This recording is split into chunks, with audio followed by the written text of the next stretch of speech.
Madami nga agad na nagkagulo at nagkagusto doon sa bago nilabas si Motorstar na Legend 125. At dahil ni-request ninyo, sino nga ba talaga ang panalo? Yamaha Mio Fazio or Motorstar Easy Ride Legend 125? Pagtambalin natin ngayong araw.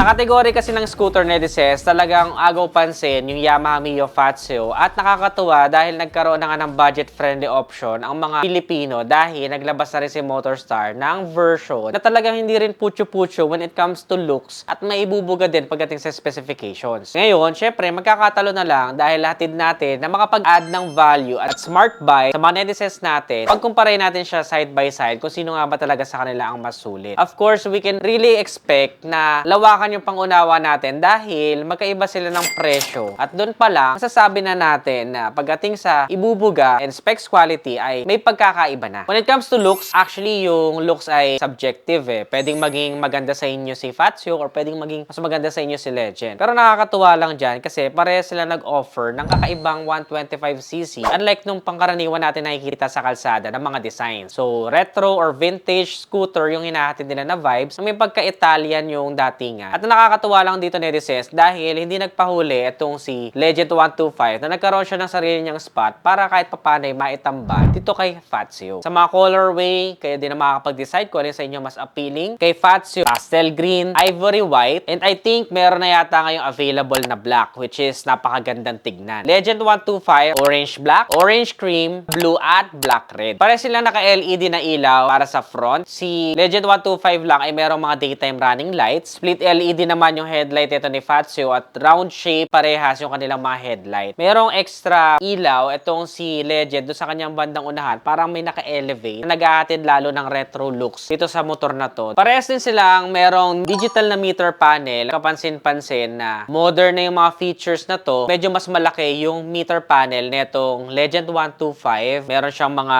basic indicators na kailangan natin sa motor. Ganun din naman si Fazio. Very simple, minimalist at mas premium naman tignan yung meter panel netong Fazio. Alin sa kanilang mas magandang meter panel. Ang kagandaan lang din sa switches netong si Legend ay meron na siyang built-in na passing light. Parehas nga din pala silang meron charging port netizens. Ang nagustuhan ko dito kay Legend ay meron na siyang USB Type-C at USB Type-A. Cable na lang ang kailangan mo para makapag-charge ng smartphone. Unlike dito kay Fazio na kailangan mo pa ng adapter para makapag-charge ka kasi parang mala cigarette lighter lang yung kanyang pinaka-charging port. Parehas din silang may bulsa sa magkabila. Pero syempre, ang pinaka iaangat ni Fazio dyan, given the fact na mas mahal siya, ay tinatawag natin na Blue Core Hybrid. Na kung saan, personally, na nakapag-test drive ako ng Fazio sa Siargao, ay nagulat ako sa performance nito na akala ko ay talagang pakit lang yung motorsiklo na to, more on aesthetic, pang picture-picture, pero talaga may ibubuga din pala siya. Ang points for improvement ko lang talaga sa kanya when I test drive it is yung kanyang suspension na medyo matigas, na parang hindi tugma doon sa design niya kasi goods for cornering and banking yung matigas sa suspension or stiff. On the other hand, hindi ko pa natetest drive itong si Legend 125 and how I wish na meron tayo netizens na magpahiram sa atin para makapag-test drive tayo dahil wala namang test drive unit itong si Motorstar. At initiative natin yung pagre-review natin sa kanya. So wala tayong kausap dyan. Hindi ko alam kung sino may-ari or sino in charge sa marketing nila. Ako lang yung kusang loob na pumupunta doon para i-review siya dahil demand ng tao at gusto nilang mapanood dito sa channel natin. Dahil wala tayong kinikilingang motorsiklo, lahat nire-review natin. Sa suspension, pareha silang telescopic force sa unahan at naka-single shock lang sa likod. When it comes to engine naman, meron silang both 125cc engine, air cooling system pa lang at hindi naka-liquid cooled, pero okay na rin yun kasi less than 200cc naman sila kaya no worries at less maintenance pa nga kung tutuusin. Naka 4-stroke, single cylinder, single overhead cam at syempre fuel injected na. Syempre yung makina ng Yamaha, kilala na natin at subok na yan. On the other hand, ito namang Legend ay merong GY6 engine na isa pang subok na rin natin pagdating sa makina ng motorsiklo. Maaasahan both of them. Magkakatalo na lang syempre sa brand na kinikilingan mo. Pagdating naman sa maximum power and output, talagang panalo si Fazio dahil meron siyang 8.3 HP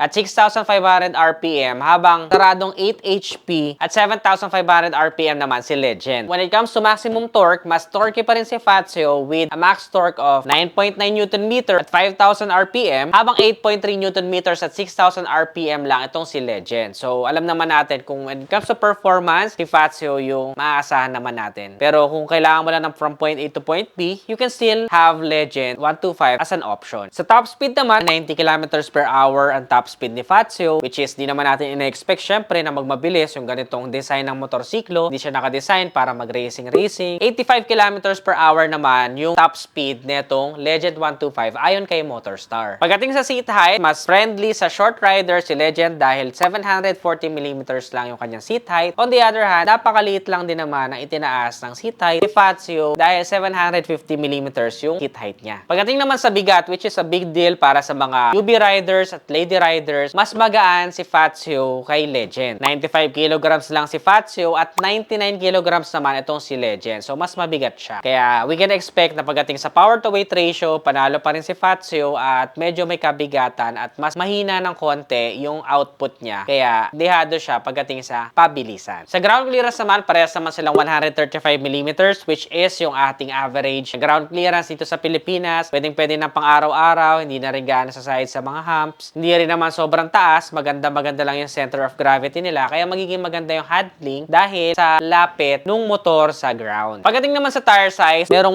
110-70-12 sa front si Fazio at 90-90-12 naman itong si Legend. So, mas manipis ng konti yung gulong niya. That can also contribute kaya humahabol pa rin pagdating sa top speed. Sa likod, 110-70-12, pareha sila. Actually, magkasukat yung gulong ni Fazio both sa unahan at sa likuran, habang mas manipis naman yung kay Legend sa unahan. Sa braking system, both of these scooters ay hindi pa po naka-ABS pero pareha sila naka-hydraulic disc na sa unahan at drum brake pa din sa likuran. Wala namang problema dyan kasi sa matagal na panahon, ganyan naman talaga yung mga scooters, especially sa 125cc category. Always use both brakes for me for our own safety. So overall dimensions ay mas mahaba itong si Legend, mas malapad din siya, pero mas mataas naman itong si Fazio. Sa fuel tank capacity, merong 5 liters na fuel tank capacity ito si Fazio, which is decent na para sa 125cc. Pero ayon kay Motorstar, 8 liters ang fuel tank capacity nitong Legend 125 na very surprising para sa akin dahil parang mga tipong 150cc scooter na yung merong 8 liters na fuel tank capacity. Kung legit na 8 liters yan, panalo yung laki ng tanke niya kasi pwede ka talagang mag long ride na hindi ka nangangamba na baka maubos yung fuel tank mo. Kahit mapunta ka sa mga liblib na bundok, okay lang. Malayo-layo pa yung mararating mo bago mo maubos-ubos yung tank mo. Galing, di ba? So ito na nga, pag-usapan na nga natin, kahit ano pang sabihin natin na comparison dyan, lahat naman yan will boil down sa presyo. Kung di mo afford, syempre hindi mo kayang bilhin. So kung afford mo, dun ka sa afford mo. At hindi parehas yung kaya mo lang bilhin sa afford mo Pag sinabi mong kaya mong bilhin, pwede kang mag-loan, pwede kang mag-swipe sa credit card. Pero pag sinabi mong afford mo siya, maging yung maintenance niya, afford mo, yung gasolina niya, at kung ano pa mang gasto sa motorsiklo ay maa-afford mo. So minsan kasi, na-max out natin yung limit natin sa pagkuha ng loan ng motorsiklo, kaya wala na tayong room para sa proper maintenance at proper gears at kung ano-ano pang mga kailangan sa pagmumotor. Diba? So sabi nga nila, ang pinakamaganda talaga, if you can buy it twice, you can afford it. Pero syempre, kung kaya kailanganin mo, kasi gusto mong ipanghanap buhay, pwede ka naman na magsimula na kunin mo na agad siya ng hulugan para at least may pumapasok ng cash flow sa hanap buhay mo. Diba? Isa pa rin sa medyo ikinalabang neto ni Legend 125 ay may built-in na siya na bracket. So anytime, pwede ka na magpakabit ng top box. Di mo na kailangan problema saan ba ako bibili ng bracket. Unlike itong si Fazio ay kailangan mo pang kabitan ng K3 bracket bago mo siya malagyan ng hybrid top box. At pwede kayong bumili niyan dito sa aming Nedi Shop na located sa Santa Rosa, Laguna. Pre-install na rin yan at may backrest na yung ating mga top box dito. Pwede mo ring iterno sa kulay ng motorsiklo mo yung hybrid top box na bibilin mo. Maganda, plastic yung ikabit mo sa mga gantong motor para masigurado mo na hindi siya overweight kahit na may top box na. Pwede mo bang lagyan ng gamit pero kahit walang gamit, mararamdaman mo na hindi hirap yung motorsiklo mo. At magiging mas matipid pa rin sa gasolina kasi hindi pwersado yung makina. At ito na nga ang presyo. Merong SRP na 93,900 pesos itong si Fazio. Medyo tumaas na siya due to demand. Nung mga unang labas nito talaga nagkakaubusan, di ba? Wala kang makita na unit, ang daming gustong bumili agad. At isa nga tayo sa mga gustong bumili niya dati pero di rin tayo nakakuha ng unit. Pero ngayon marami na silang stocks. At sa Siargao pa ako na bigyan ng chance na may test drive siya. Medyo matagal na. Marami nagre-request ng test drive pero medyo late na natin na test drive. Pero at least na test drive natin. At kung meron man magpapahiram na itong Legend, sana ma-test drive din natin soon. At ang presyo niya, 63,000 pesos. So there's around 30,000 na difference dito sa dalawang motorsiklo na to. To be exact, 29,700 yung inilamang ng presyo ni Fazio. Pero syempre, meron siyang mga mga extra features na talagang nakakailangan ng costing to deserve that price point. Ngayon, kung praktikalan lang ang labanan at gusto mo na ng motorsiklo na kaya kang dalhin from point A to point B, you can still choose the Legend 125. At kung gusto mo naman talaga ng peace of mind at nasa sa'yo yung mga modern features na future-proof na, ibig sabihin, kahit na may mga lumabas na mga bago pang motor, ay hindi ma-outdate agad yung motorsiklo mo, ay you can go naman with Mio Fazio. Ikaw, netizens, para sa'yo, alin sa dalawang motorsiklo na to ang panalo? I-comment mo naman sa ibaba. May iba pa ba kayong mga motorsiklo o sasakyan na gustong pagtambalin next vlog? Comment your suggestions below. Kung nagustuhan mo to, don't forget to give this video a thumbs up, subscribe, follow this page for more. Again, this is Nea Adriano. Always keep it cool and ride safe always.